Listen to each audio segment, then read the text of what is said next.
Bonjour les enfants! Aujourd'hui, nous allons parler des additions et nous allons poser cette première question. Qu'est-ce qu'une addition? Nous avons déjà abordé le sujet en classe, mais ici nous allons un peu plus loin. Quand on fait une addition, on met plusieurs choses ensemble et on les ajoute. Par exemple, j'ai 2 cartes et j'en ajoute une. Si je compte, j'en ai maintenant 3. 1, 2, 3. J'ai fait une addition. Je vous présente un autre exemple. Si j'ai 3 bonbons et j'en ajoute 2, ensemble, j'ai 5 bonbons. J'ai aussi fait une addition. Alors, une addition, c'est lorsqu'on met plusieurs objets ensemble et que l'on regarde combien ça fait en tout. Pour faire des additions, je peux utiliser des dessins. Un autre exemple, j'ai dans ma poche 3 billes. Un copain arrive et m'en donne une que je mets aussi dans ma poche. Pour savoir combien j'en ai, je peux faire un dessin. Je dessine 3 rangs pour chaque bille, 3 pour celle que j'avais déjà dans ma poche et une pour celle que j'ai reçue. Je compte maintenant. 1, 2, 3, 4. J'ai maintenant 4 billes. Pour faire l'addition, on utilise le signe plus. Ça veut dire qu'il faut ajouter.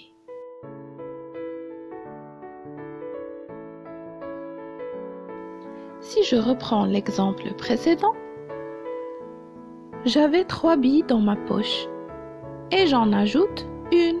Je fais donc 3 plus 1. Je sais que ça fait 4. Mais pour écrire la réponse, on n'écrit pas juste à côté du 1. C'est faux. Pour ne pas mélanger tous les chiffres, on va écrire égal à côté. Égal, c'est 2 traits, un au-dessus de l'autre.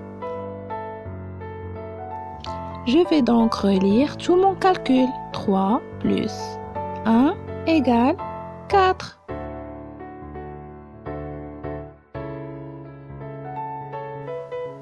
Maintenant, nous allons voir quelques techniques pour faire des additions.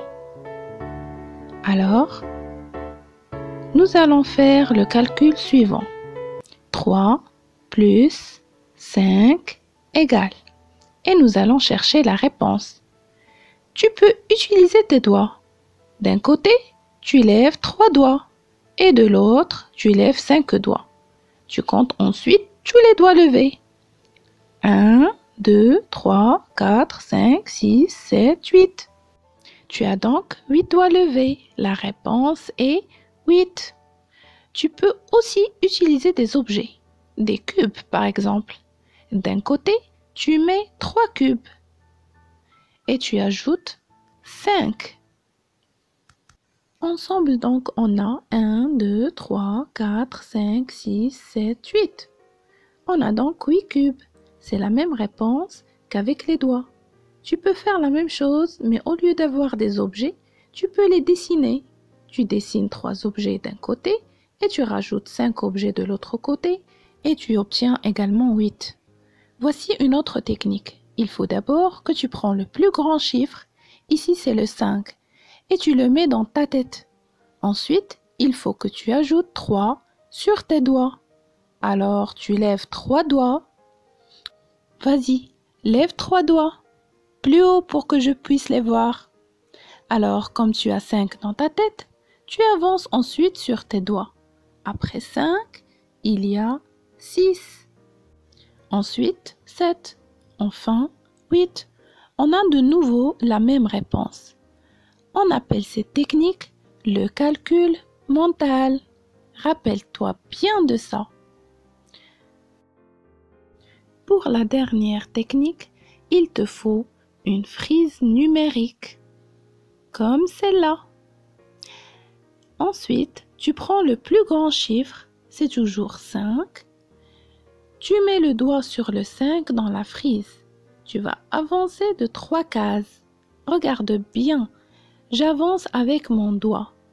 1, 2, 3. Et j'arrive sur 8. Attention, tu ne dois pas compter la case de 5, la case sur laquelle tu démarres. Et encore, on a la même réponse. À la fin de cette vidéo, je te conseille de s'entraîner à calculer des additions en utilisant ces techniques. Les dessins, les objets, les doigts, la frise numérique et le calcul mental. Au revoir les enfants et à une prochaine vidéo.